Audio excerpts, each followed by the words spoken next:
Sonic 3 and Knuckles. This is honestly a game with which I have conflicting feelings, and some controversial opinions to say the least. It's become a simple truth of life that Sonic 3 and Knuckles, or Sonic 3 as I will be calling it for the rest of the video, is not only the best classic Sonic game, but also one of the best Sonic games in general. And while it's a game for which I have a lot of fondness for, I can see the discussion surrounding Sonic 3 without getting a little bit disgusted. Because I really feel like the discourse surrounding Sonic 3 has stagnated, similarly to the discourse surrounding many other Sonic games. I'm aware of the fact that I'm navigating through dangerous territory here by talking about one of the most acclaimed titles in the series, and of all video games in fact, and going as far as to say that it's one of the weakest classic Sonic games. However, I assure you that my issues with Sonic 3 aren't just because, or because I'm trying to be a contrarian. I'm not actively looking to go against the popular opinion here. I like to make it clear that I like Sonic 3, and my critiques toward it come from a place of someone who loves the classic Sonic games to death. So yeah, in this video I like to talk about Sonic 3, what I like, where I feel that it could be better, and how I feel that it does compared to the other classic Sonic games. I like to go straight to the point and just talk about the gameplay in this video, so that's what we're going to do, in the same way as my Sonic Adventure 2 video. That being said, let's start with the characters, controls, and moves. Everyone knows at this point about the character controller and the physics of Sonic 3.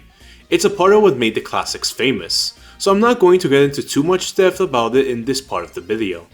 I'll just say that in Sonic 3 there's just as excellent as ever, allowing the player to express themselves through the movement, although we'll talk about later how much Sonic 3 really takes advantage of this physics system. Sonic 3, on top of being the first classic Sonic game to add different characters with different moves, was the first Sonic game to give Sonic his own move, the Insta-Shield. A lot of you may be surprised by this, but it is definitely my favorite move for Sonic. Generally, when I play classic Sonic games, I play with the Insta-Shield at the drop dash. However, if I had to pick just one, I would stick with the Insta-Shield. Ironically, I feel like Sonic 3 is the game where you can take least advantage of the Insta-Shield. This is something that I will talk about later when I elaborate on the level design of all the classic Sonic games. For now, all I can say about the Insta-Shield is that it's an excellent move, and I have my reasons as to why I think it's better than the drop dash. The Insta-Shield perfectly complements with not only what Sonic is all about, but also complements perfectly with his character controller. It being a move that allows the player to extend their hitbox for a couple of frames, and also make them invincible for a set amount of time, allowing the player to not only bounce off of enemies that would be impossible to bounce off of otherwise since they're protected by spikes, but it's also an excellent tool to facilitate badnik bouncing. Tell me if you've never heard of the situation before. You try to jump on top of a monitor or enemy that you can't see as you're too high up and land to the left or right of said object. The Insta-Shield is an excellent move because it allows the player to, with precise timing, extend their hitbox to land said jump successfully. If I had to offer a critique, I must say that I am not particularly a big fan of how you can only use it once after jumping. I don't think you should be capable of spamming it, however I think that a system where you have one Insta-Shield used per bounce would be a pretty interesting system. After jumping, you would be able to use the Insta-Shield once. However, if you bounce off of an enemy using the Insta-Shield successfully, it would recharge your ability to use it again. This would incentivize using the Insta-Shield with timing, since if you use it too early, you wasted your one use of the Insta-Shield, making it so you can't use it again and sit instas in the air, and you can't bounce any more off of enemies protected by spikes. However, this doesn't remove from the fact that this move complements what is essentially one of the most unique elements of the classic Sonic games, the ability to bounce extremely high off of objects. Something that not even Mario is capable of, as he always bounces at a set height off of them. Personally, badnik bouncing, and especially doing so using the Insta-Shield, is extremely satisfying to me, and it's definitely the best Sonic move in my opinion, simply because of how well it complements the classic game's premise of the pinball physics, and how useful it is as a tool. However, despite my praise towards Sonic's moves in Sonic 3, I'm not much of a fan of how they decide to do the other playable characters. The abilities of Knuckles to glide and of Tails to fly are alright, however, something I would have liked is that these characters played more differently from Sonic. Knuckles and Tails use Sonic's Sonic 2 moveset as a base and then add a move on top, not unlike Sonic himself. And while they don't play exactly the same, playing as these characters, not only in Sonic 3 but in other classic titles, doesn't feel much different than how it does playing as Sonic in my opinion. Personally, I would enjoy it more if the different playable characters went for more of a style like the different Freedom Planet characters or like Amy from Sonic Advance. Amy in Sonic Advance can't roll or do a spin dash, but she has a huge arsenal of other moves at her disposal that are very useful and that can be used to gain speed in the same way as the other characters can. In fact, there are mods for Sonic 3 Air that add other playable characters, including Amy from Sonic Advance, on top of other playable characters with very different movesets from Sonic. It was thanks to playing as other extra slot characters, however, that I realized how I don't like how in Sonic 3, Sonic Mania, and Sonic Superstars, all the characters are Sonic clones. Playing Sonic 3 with the Mighty and Ray mod, I barely felt a difference from playing as Sonic.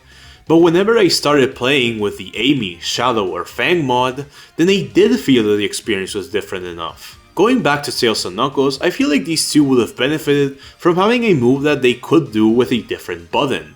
Not necessarily attacks like in Sonic Advance, as those were pretty useless moves, but moves that contribute to the movement, pun intended, of the characters. What if Tails, instead of having a spin dash, had a dash not as powerful as a spin dash, but that he can do both on the ground and in the air, with his tails? Another thing that could have helped differentiate between different gameplay styles could have been to give each playable character their own elemental shield ability unique to them. Personally, I enjoy playing as Sonic since his unique move is just excellent, but aside from that, I don't find much of a reason to play as the other playable characters. The only time that I play as different playable characters is whenever I play as fan-made characters that play differently enough from Sonic. But I really don't like playing as Knuckles and Tails, I feel like they're too similar to Sonic himself. Moving on, since I think that I made my point clear, now what we really have left to discuss is if they really did take advantage of Sonic's moveset in Sonic 3. And this is a part of the video where I feel like I will receive a ton of hate if the video wasn't heated already. Let's talk about Sonic 3's level design and how I feel that it doesn't take advantage of Sonic's fundamental elements. This might honestly be quite a controversial opinion, however, I'd like to make it clear that what I'm about to express here doesn't necessarily have to be a bad thing for you. In fact, I think the reason why I don't enjoy Sonic 3 as much as others is precisely the reason why others enjoy it as much as they do.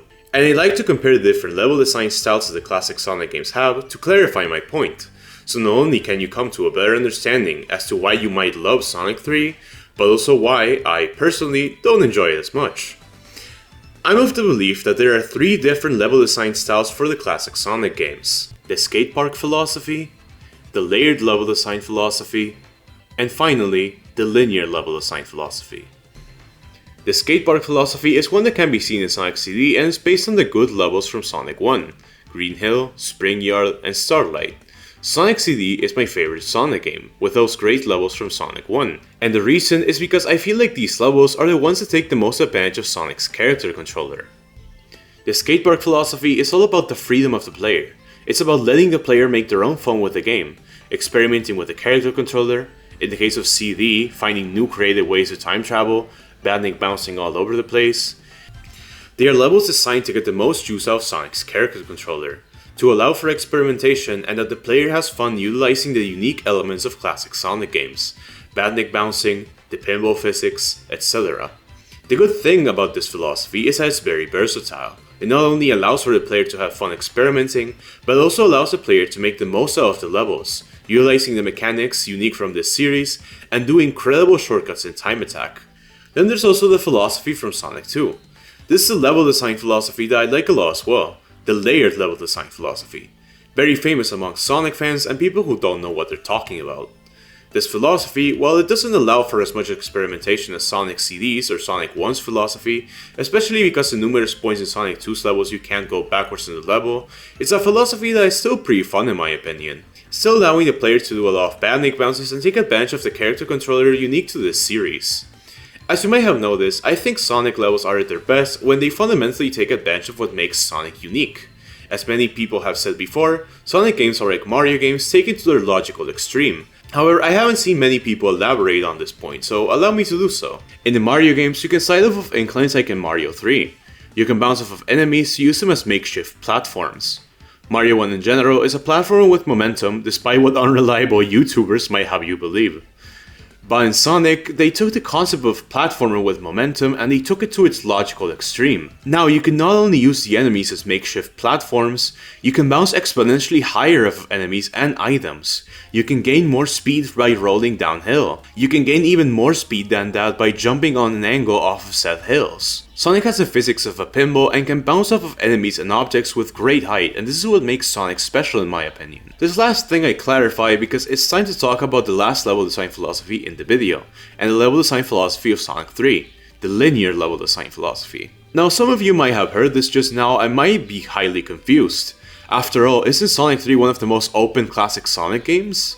Well, not exactly. To be rather honest, I don't know where this truism about Sonic 3 comes from, but really, if you check level design maps, even for some of people's favorite levels, you can see that a lot of the levels in Sonic 3 are pretty linear.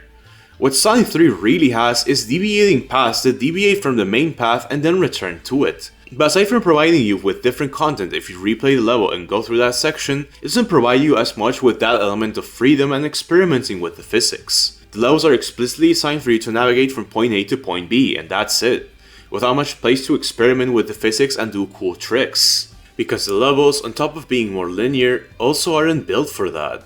These levels, with rare exceptions, are also more claustrophobic, especially in the second half of the game, Sonic and Knuckles, in which a lot of levels are played with ceilings on top of the player, and very little in the way of ramps to launch off of and then bounce into enemies. Even in the first level, Angel Island, you can see that it's a lot more linear than the other first levels. It contains some secrets and alternate routes, but nothing super substantial. A lot of the levels as well also feature mostly flat surfaces, meaning that they don't allow for as much experimentation with the physics system. What's more, I'd even go as far as to say that levels like Flying Battery, Sandopolis, Ice Cap Act 1 have a lot more in common with levels like Marble Zone or Labyrinth Zone. Ice Cap Act 1 not only is a pretty linear level focused on platforming like Marble Zone, but it also features these pushable blocks that resemble the ones in Marble Zone.